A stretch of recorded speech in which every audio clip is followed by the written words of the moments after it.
Spalio 4 dienos ketvirtadienio laidoje matysite. Skiepai – viena veiksmingiausių priemonių nuo gripo. Tarybos posėdėje aptarta situacija Apytalaukio dvare. Jaunimo mokyklai skirtas naujas automobilis. Kultūrizmo ir fitneso gerbėjai rinkosi Kėdainiuose. Rajono savivaldybės tarybos posėdėje apie situaciją Apytalaukio dvare informavo kontrolės komiteto pirmininkas Viktoras Muntijanas. Projektu aš domėjausi, kaip vyksta tas projektas, kadangi Apytalaukio dvaras turėjo būti pritaikytas viešajam turizmui.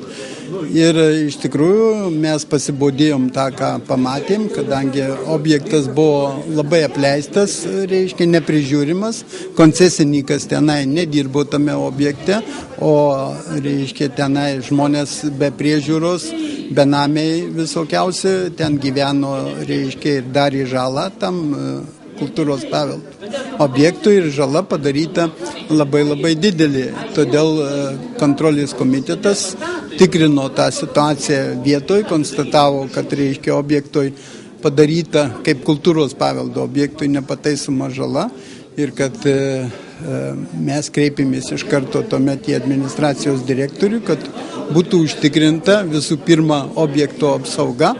Ir kartu įsiaiškinom, kad tam objektui jau padaryta 611 tūkstančių litų išlaidų ir faktiškai, kadangi dabar su koncesininku nutraukiama sutartis, tai iš tikrųjų yra pavojus, ar tie 611 tūkstančių litų jie nebus prarasti mūsų savivaldybei.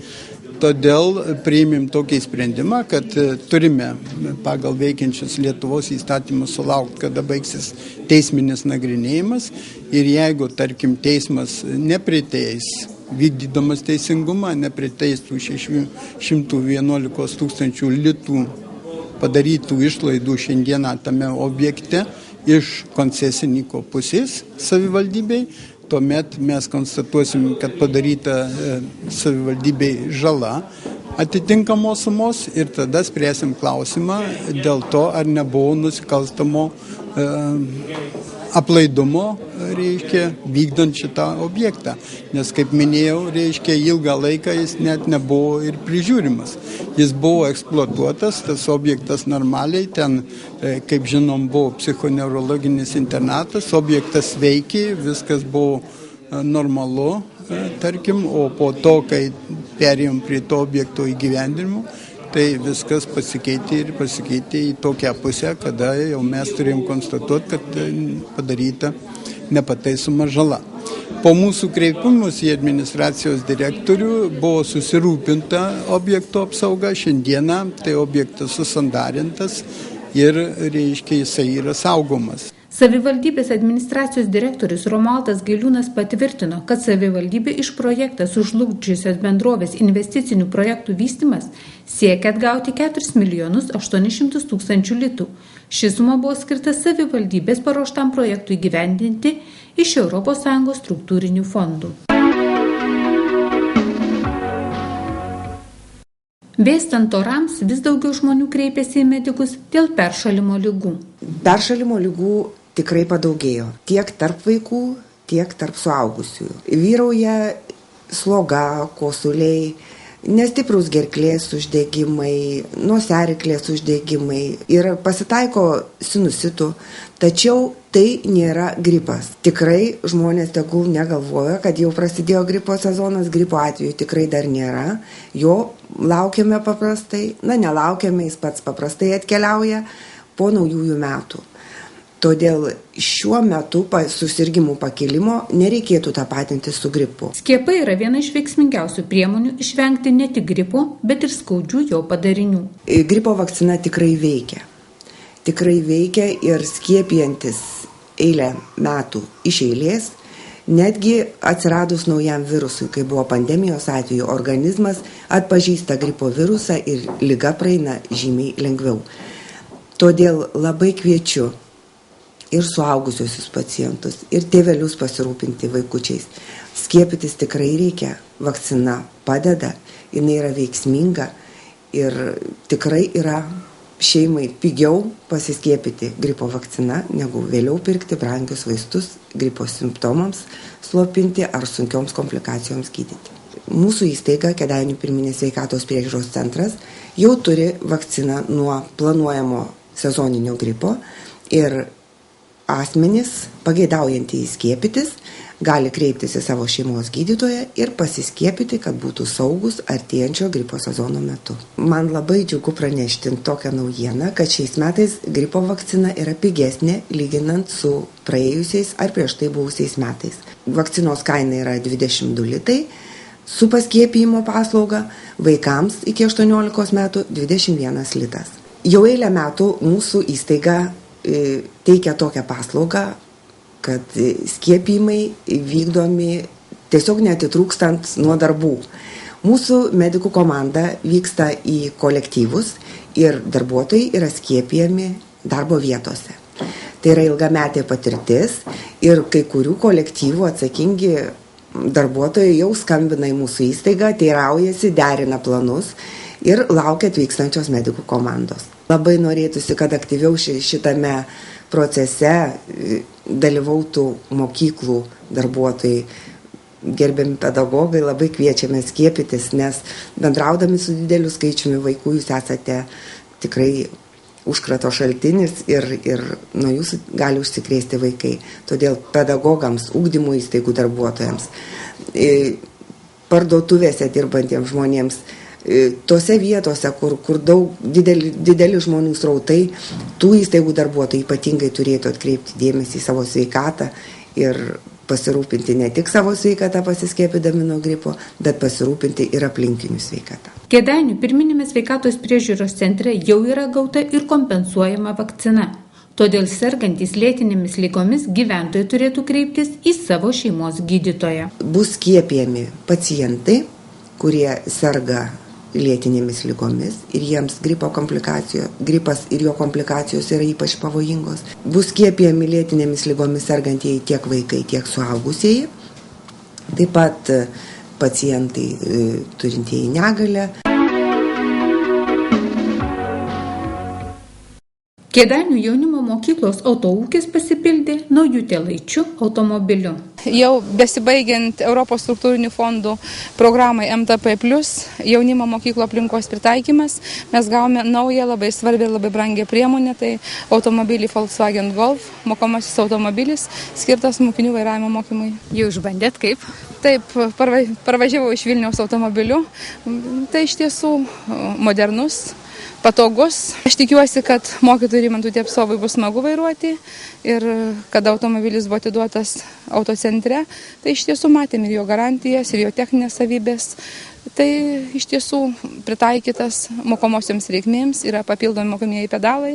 Aš manau, kad jis mums bus naudingas ir labai reikalingas. Jo labiau, kad savotiškas ir pasididžiavimas. Kėdainių rajono mokyklos nei viena neturi. Ir iš viso šiandien tik tai 4 Respublikos mokyklos, 4 Respublikos jaunimo mokyklos gavo po šitokią priemonę. Mes turime seną automobilį, kurio jau važinėjame 10 metų. Tačiau dar 2 metai ir automobilį teks pastatyti, todėl kad ir sensta, ir techninės galimybės, ir pagal susisiekimo ministerijos reikalavimus mes negalime naudoti senesnių automobilių.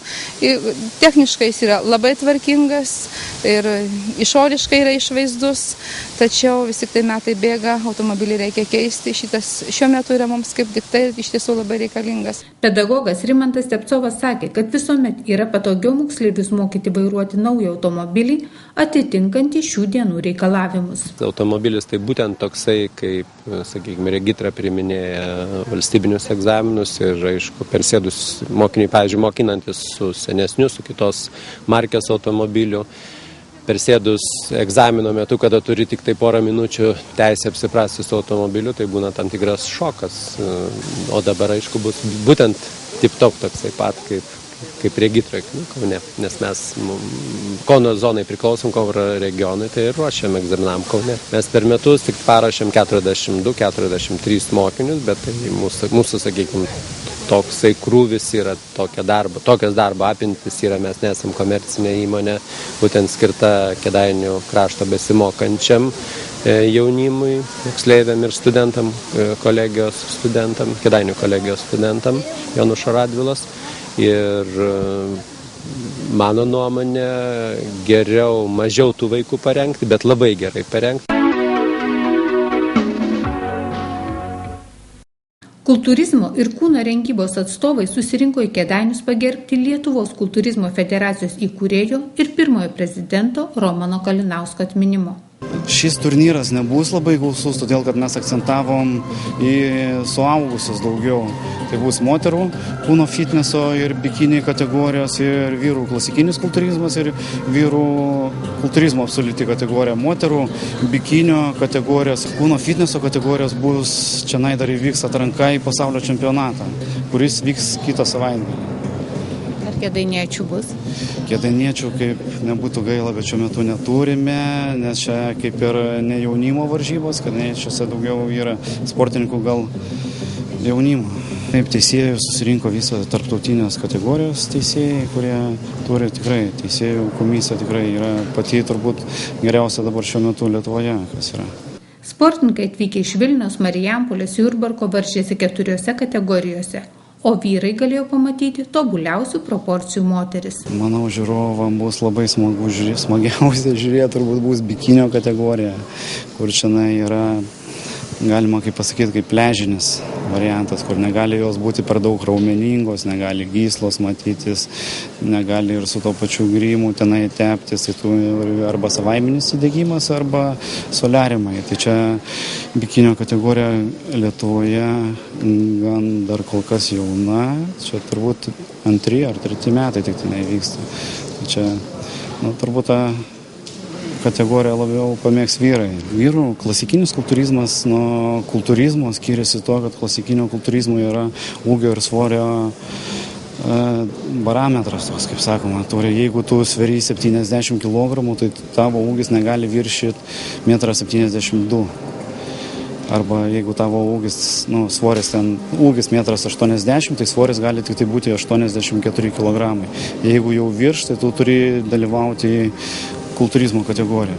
Tai kultūrizmo kategorijoje, tai pradžiai visi žiūri apimtis, aišku, paskui reljefas, kūno išvystymas, tai kultūrizmo kategorijoje tai tikrai išvysime turbūt šiuo metu patį stipriausią Lietuvos kultūristą, kuris yra čia Lietuvoje, tai Arvydas Minskus, kuris intensyviai ruošiasi kitą savaitgalį vyksiančią tarptautiniam turnyrę Vilniui ir dar už porą savaičių jisai važiuoja į Arnold Classic turnyrą. Tai gan jisai bus tikrai, bus į ką pažiūrėti čia ne tik moterim, bet ir vyram.